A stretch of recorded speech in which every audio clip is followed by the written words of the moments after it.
네, 팔복, 그 8가지 복 중에서 우리는 드디어 마지막 복에 이르렀습니다. 여러 가지 복을 거쳐서 여기까지 왔지만 어쩌면 우리는 아직도 이렇게 생각하고 있을지 모르겠어요. 목사가 팔복이라고 하더니 왜 다른 말만 하고 진짜 복은 언제 나오는 거야? 여러분, 진짜 복이 무엇일까요? 가령 이런 복들, 성공의 복, 출세하는 복, 재물을 얻는 복, 자녀의 복, 장수의 복, 만병통치의 복, 승진의 복, 이런 복들은 실제적이죠. 그리고 우리 생활 속에서 우리가 정말로 필요로 하는 것들과 가깝습니다. 그런데 이상하게도 이런 복은 예수님께서 말씀하신 그 8가지 복 리스트에는 나오지 않습니다. 그래서 만약 우리가 이런 복을 복으로 생각하면서 예수님이 말씀하신 8복 중에서 매치시켜 보려고 하잖아요. 네, 그러면 우리는 해답을 찾지 못할 것입니다. 특별히 오늘 제가 여러분들과 함께 나누고자 하는 이 마지막 복은 우리가 생각하는 복과 달라도 너무나 다릅니다. 이런 거리감이 왜 생기는 것일까요? 다른 말로 하면은 우리가 세상 복에 너무 찌들어서 살고 있다 하는 증거일 수가 있습니다. 이것이 대수롭지 않게 느껴질지 모르겠지만 이것은 사실 아주 끔찍한 일입니다. 우리가 위의 것을 찾지 않고 아래 것에 집착하고 있다라는 반증이니까요. 그럴수록 우리는 의를 위해 박해받는 것, 하나님을 기쁘게 해드리고자 하는 삶과는 동떨어져서 살게 되는 것입니다. 사실 저는 지금까지 이 땅이 아닌 하늘의 가치를 말하는 설교자로 살아왔고, 교회에 갇힌 교인이 아니고 하늘나라 백성으로서 사는 삶에 대해서 말하는 목사로 지내왔습니다. 그렇지만 여러분들의 관심은 언제나 여전히 다른 곳에 있다라는 생각을 저는 떨쳐버릴 수 없습니다. 지금까지 14번, 오늘까지 하면은 15번째 이 복에 관해서 설교를 해 오면서 제가 정리되는 생각 하나는 우리가 생각하는 복에 너무나 우리가 집착하다 보니까 참 복이 무엇인지도 모른 채로 살고 있는 것 아닌가 하는 생각이 듭니다. 복도 아닌 복을 쫓아다니다가 복도 아닌 복을 좀 움켜 잡았다 싶을 때 나 복 받았어 라고 세상 떠나갈 듯 외치는 어리석은 사람들, 그게 우리들 아닌가 싶습니다. 반대로 진짜 복을 풍성하게 누리고 있으면서도 그것이 참 복인지 몰라서 감사는커녕 오히려 불평 가득 차 투덜대며 사는 우둔한 사람들이 우리 아닌가 하는 생각이 듭니다. 여러분 동의하시나요? 여러분이 동의하지 않는다면 여러분들은요, 이 복의 차원에 있어서 아주 높은 복을 이미 추구하고 계시고 또 그러한 삶의 차원으로 이끌려진 신앙인의 삶을 살고 있는 것입니다. 여러분, 복을 복으로 볼 수 있는 눈이 열려야 합니다. 이게 어떻게 가능할까요? 그리스도인이 되면 자연스럽게 됩니다. 만약 그리스도인이 됐는데도 이러한 복이 복으로 여겨지지 않는다면 그 사람은 신앙의 연조가 어찌됐든 직분이 무엇이든 관계없이 이제 겨우 그리스도인이 되어 그냥 목숨만 붙어 있는 턱걸이 그리스도인이다. 그 생각이나 습성은 여전히 육적인 그리스도인이다. 하나도 자라지 못한 채 갓 태어난 영적 아이로 살고 있는 사람이다. 이렇게 말할 수 있겠습니다.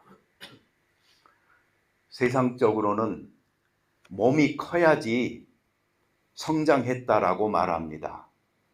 그러나 그리스도인들은 영이 커야지 성장했다라고 말하는 것입니다. 그래서 우리는 영적인 그리스도인들이 되어야 합니다. 그렇게 됐을 때 예수님께서 말씀하신 이 8가지 복이 보통 복이 아니고 이게 복 중에 복이다, 최고의 복이다 라는 생각을 갖게 되면서 이 복을 받은 자가 바로 나구나 하면서 감사하게 되는 것이죠. 여러분, 거기에서 더더욱 영적인 그리스도인이 되면 어떻게 될까요?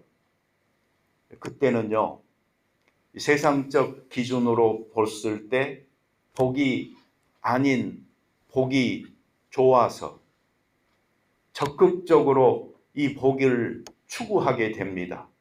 그리고 그 일로 인하여 고난받는 것을 기쁨과 즐거움으로 여기게 됩니다. 그것이 바로 오늘 성경 구절인 것이죠.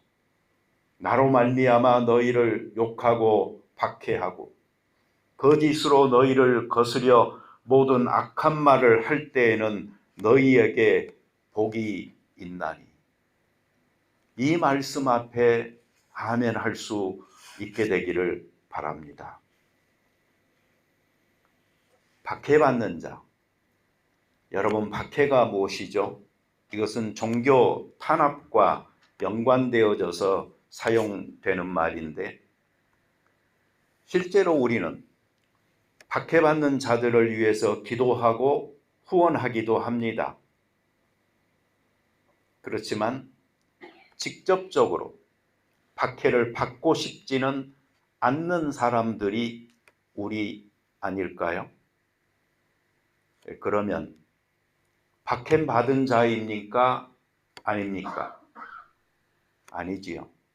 단지 박해받는 자를 위해 기도하는 자일 뿐이고 후원하는 자일 뿐 우리 스스로가 그 박해를 받고 있는 사람은 아닌 것입니다. 물론 박해를 억지로 받을 필요는 없습니다. 할 수 있다면 박해는 안 받아야 합니다. 하지만 그 박해를 피할 수 없거나 또는 마땅히 내가 받아야 할 박해라면 그것을 피하지 아니하고 맞설 뿐만 아니라 잘 받을 수 있어야 합니다. 어떻게 해요? 기쁨과 즐거움으로 감사하고 하나님을 찬양하면서 그래야 그 박해가 유익한 것입니다.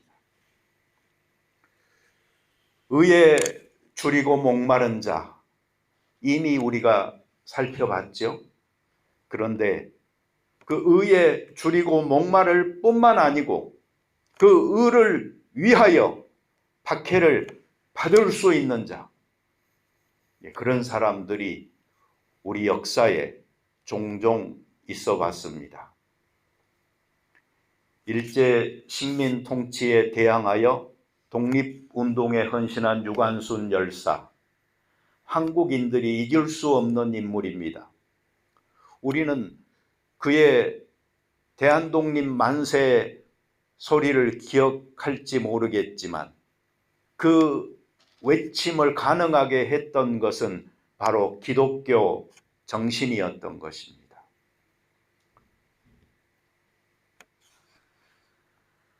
나치 독일 시대 신학자이고 목사였던 디트리 본헤퍼, 히틀러의 억압적인 체제에 대항하다가 체포되어 처형됐습니다. 엘살바도르 대주교였던 오스카 로메로, 군사독재와 사회적 불의에 반대하는 목소리를 냈고 그는 미사 중에 암살당했습니다. 손양원 목사는 1940년대 일제강점기와 한국전쟁 시기에 기독교 신앙을 지키며 박해를 받았습니다. 그의 두 아들을 살해한 가해자를 용서하며 깊은 감동을 줬습니다. 1950년 한국전쟁 와중에 공산주의자들에 의해 체포되었고 박해와 고난을 받다가 나주에서 처형당했습니다. 이런 사람들의 공통점은 무엇일까요? 기독교 신앙의 본질에, 형식이 아니고 그 본질에, 그 가치에 충실한 삶을 산 결과로 자기에게 찾아오는 개인적인 희생을 받아들였고 오히려 불의와 용기 있게 맞설 수 있는 그 믿음, 그래서 자기가 믿은 대로 살 수 있었던 사람들, 그 사람들이 이렇게 본을 보이면서 의를 위해서 박해받는 모습으로 귀감이 되는 것입니다. 이러한 사람들을 선구자라고 할 수가 있겠지만 사실은 그냥 실천하는 생활 신앙인이었습니다. 신앙인으로 그 자신이 먼저 희생한 삶이 많은 사람들에게 영감을 줬을 뿐인 것입니다. 이것은 다른 말로 하면 우리들도 이러한 상황, 처하게 됐을 때에 내가 기독교 신앙의 가치와 본질에 충실한 사람으로 실천하기만 한다면, 그 용기만 있다면 이러한 사람들이 될 수 있다라는 말도 되는 것입니다. 성경은 이렇게 말합니다. 베드로전서 2장 19절부터 21절입니다. 부당하게 고난을 받아도 하나님을 생각함으로 슬픔을 참으면 이는 아름다우나 죄가 있어 매를 맞고 참으면 무슨 칭찬이 있으리요. 그러나 선을 행함으로 고난을 받고 참으면 이는 하나님 앞에 아름다우니라.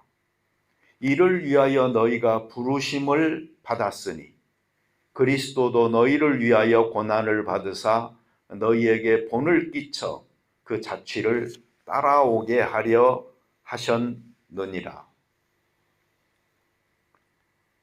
여러분, 그리스도가 고난을 받으신 이유가 뭐라고요? 우리에게 본을 보여 그 자취를 따라오게 하려 하셨느니라. 우리는 그리스도의 고난에 대해서 감사하고 그 결과에 대해서 찬양하지만 그분의 고난받으시는 실제적 삶에 우리가 동참하지 않는다면 이 말씀 앞에 우리는 부끄러운 것입니다. 이 팔복이라는 8가지 복은요, 이 체인처럼 서로가 연결되어져 있습니다. 그러면서 그 내용은 점점 깊어지고 그 차원은 점점 높아집니다. 그래서 우리가 팔복을 따라가다 보잖아요. 그러면 우리의 신앙도 심층적으로 깊어지고 점층적으로 높아지면서 발전하게 되어져 있는 것입니다. 이러한 복이 여러분들에게 있기를 바랍니다. 그렇기 때문에 오늘 우리가 살펴볼 이 마지막 복은요, 하이라이트라고 할 수 있습니다. 가장 심오하고 가장 위대한 복입니다. 의를 위해 박해받는 것에 대하여 몇 가지 중요한 점들 말씀드립니다. 첫째로 여기서 의라는 말은 가장 기본적 의미는 공정함입니다. 유사한 말로는 옳음, 바름, 정의라는 말이 있습니다. 우리 사회가 그리고 우리 스스로뿐 아니라 우리가 만나는 모든 사람들이 공정한 사람들이라면 얼마나 좋겠습니까? 공정과 상식, 이 말 우리 지난 3년 동안 자주 들었지요. 이 말을 가장 많이 외쳤던 사람, 공정은 개뿔이고 가장 공정함을 해치면서 계엄으로 일시에 평정해버리고 장기 집권하려는 몰상식을 보여줬습니다. 그리고 옛날, 이게 아마 옛날이라고 말할 수 있을 것 같아요. 전두환 씨가 만든 당이 민정당이었어요. 민주정의다. 말은 다 좋잖아요. 그렇지만 그분과는 가장 어울리지 않는 말이 민주라는 말이었고 정의라는 말이었어요. 사람에게는 자기 자신에게 부족한 부분을 더 내세우는 측면이 있어요. 왜 그런 줄 아세요? 자기가 그게 약점인 걸 알기 때문에 그렇게라도 해야지 자기의 부족하고 부끄러운 부분들이 가려질 줄 알고, 그러다 보니까 위선자가 되는 잘못된 케이스가 많은 것이죠. 그런데 좋은 방향으로 발전하는 사람들도 있어요. 우린 성경에서 이런 경우를 보는데 베드로, 요한, 바울, 지금은 전부 다 신앙적으로 우리가 성인이다 라는 말을 앞에 집어넣어서 이들의 이름을 호칭하고 있지만 이들은 성경 속에서 보여주는 모습은 전혀 아니었죠. 베드로는 성격이 급한 사람이었어요. 실수가 많았어요. 그렇지만 그는 베드로 전후서를 통해서 인내하라라는 말을 엄청 많이 하고 있습니다. 요한은 실제로는 성격이 잘못되어 있던 고약한 사람이었어요. 그런데 그는 요한 1, 2, 3서에서 사랑을 자주 말하고 있습니다. 바울은 얼마나 교만한 사람이었습니까? 그러나 그는 그의 서신서들에서 겸손에 대해서 강조합니다. 이 극복과 승화라는 측면에서는 너무나 좋은 것이고 이들은 그렇게 할 수 있었어요. 한결같이 다 못나고 자격 없는 사람들이었지만 이들에게 하나님이 계셨어요. 예수님께서 보여주신 본이 있었어요. 사람은 한계에 도전하려고 합니다. 그러나 하나님께서는 단지 그 한계를 극복하게 하실 뿐 아니고 그 한계를 넘어서 그보다 훨씬 더 높게 뛰어넘을 수 있도록 도와주시는 분이 하나님입니다. 그래서 신앙인들이 자기 삶 속에 빈곤을 느끼고 그 부분을 하나님 앞에 붙들고 기도하면서 도움을 요청할 때에 그들은 그 단점들을 극복하고 더 승화시켜 뛰어날 수가 있는 것입니다. 우리 사회가 공정하면 좋겠는데 공정하지 않을 때가 많습니다. 왜 그럴까요? 우리는 대체적으로 이 질문 앞에 남들이 공정하지 않다라고 손가락질하지요. 사회의 시스템이 잘못됐다라고 말하지요. 남에게는 공정함을 요구하면서 나는 그 공정함의 룰을 벗어나서 예외가 되려고 하기 때문에 그런 것입니다.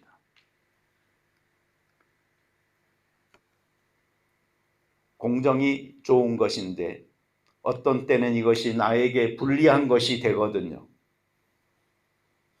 그러면 나에게는 유리한 공정이 되었으면 좋겠다 하는 마음이 생겨버려요. 다른 사람 쪽으로 기울어진 운동장. 그래서 그 사람은 힘들지 몰라도 나는 위쪽에서 좀 더 안락하고 편하면 좋겠다 하는 이런 생각들.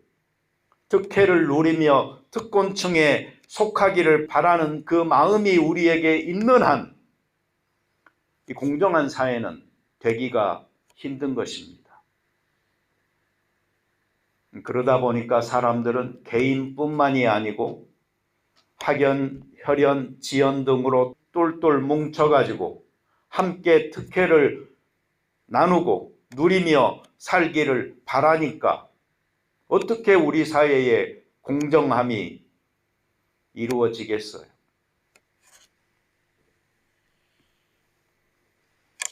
나부터 공정하게 바로 살자. 특권을 기대하지 말자.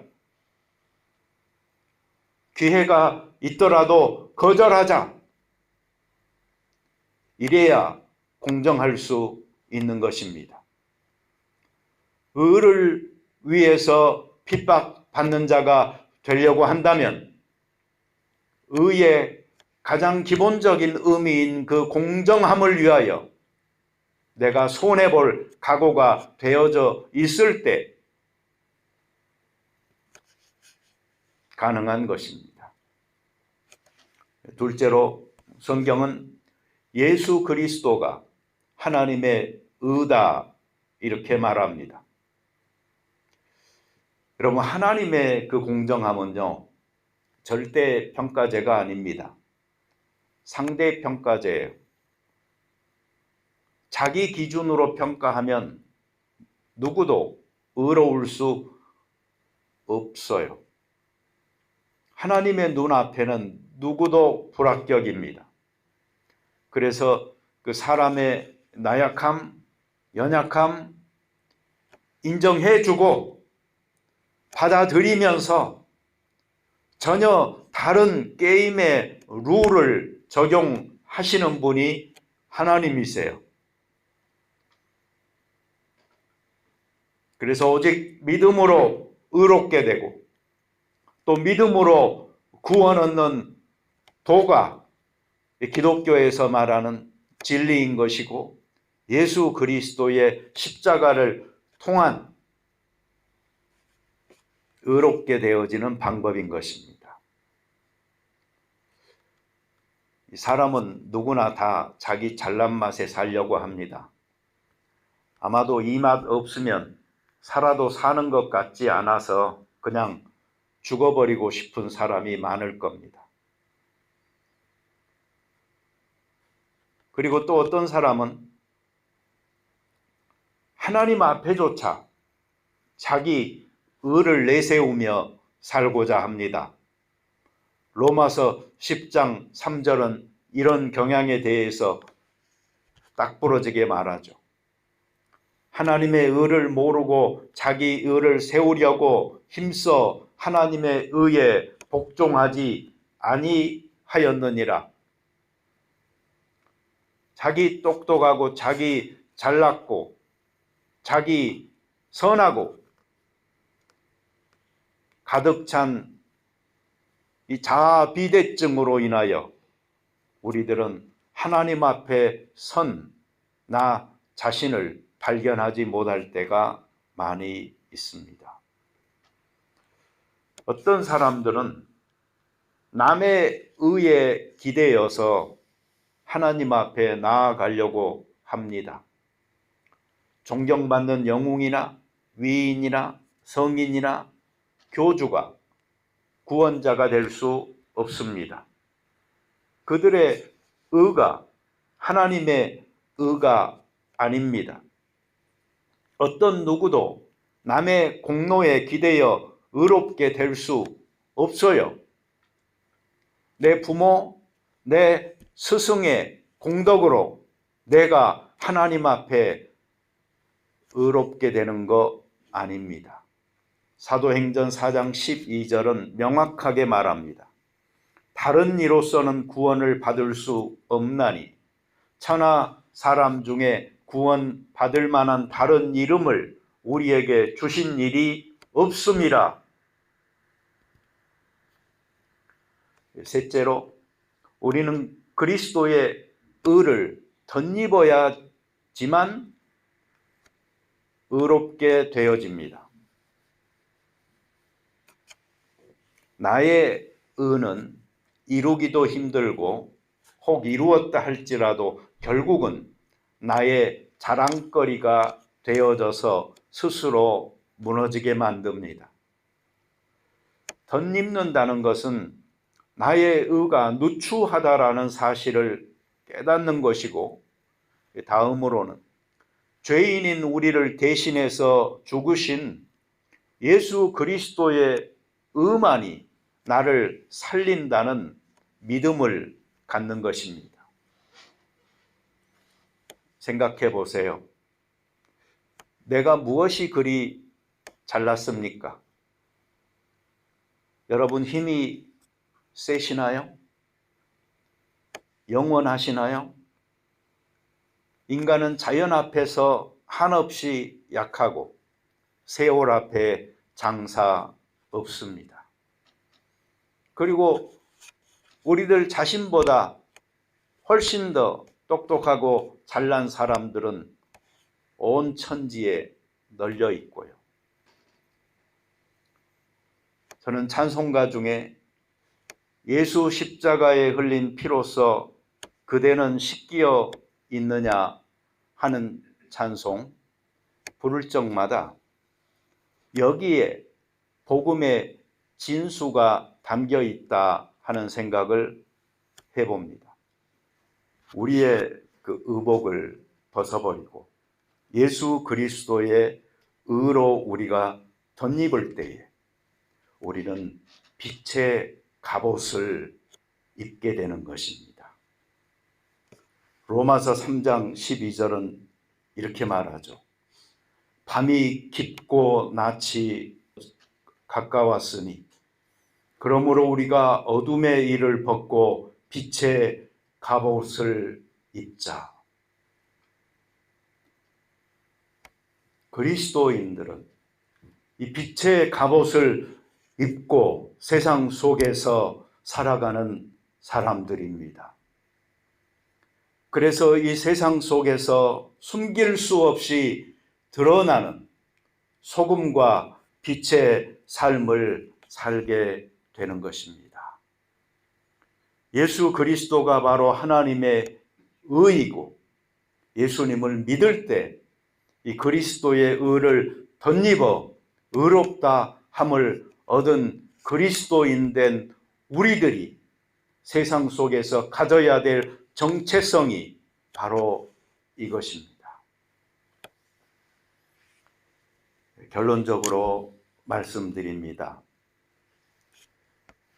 박해 또는 핍박, 환난 이런 말들을 단순히 삶의 어려움으로 이해하는 사람이 있습니다.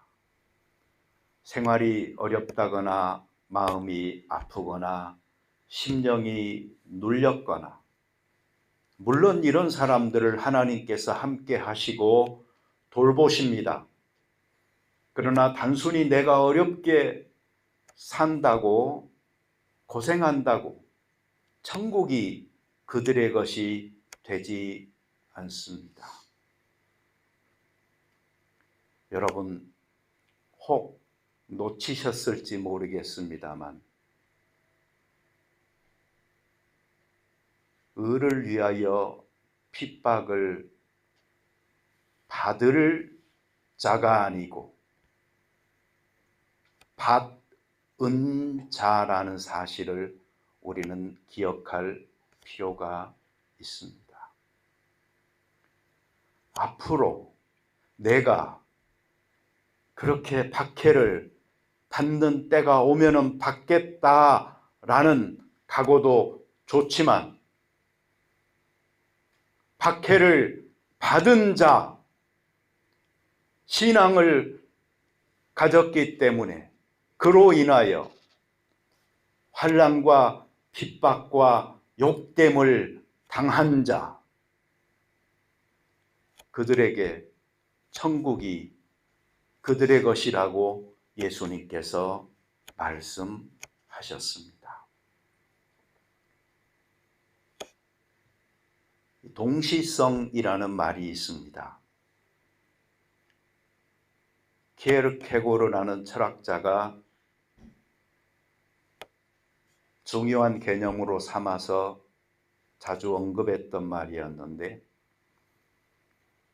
이것은 역사의 시간을 넘어서 그리스도와 그리스도인이 동시에 결부되어지는 현상을 의미합니다. 그래서 우리가 박해를 받을 때 그리스도인은 그리스도의 고난에 동참하는 것입니다. 우리가 어려움과 고난 중에 있을 그때에 바로 고난받는 그리스도가 우리와 함께하여 고난을 받는 것입니다.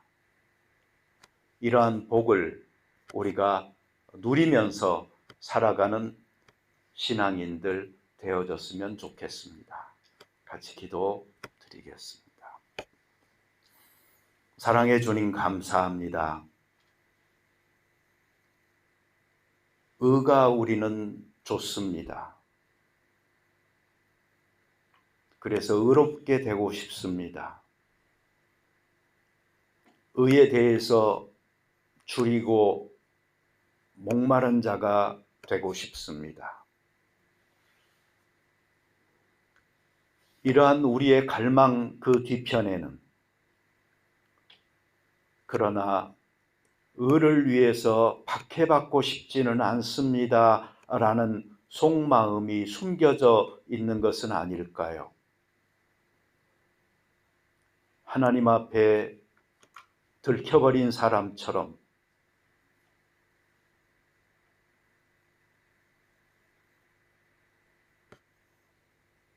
정직한 우리를 발견할 수 있도록 하시고, 역사의 시간을 뛰어넘어 우리가 고난받을 때에 우리와 함께 하시는 그리스도, 역사의 시간을 뛰어넘어 고난받는 그리스도의 고난에 우리가 함께 동참하는 그리스도인으로 살 수 있게 축복하여 주옵소서. 예수님의 이름으로 기도드립니다. 아멘.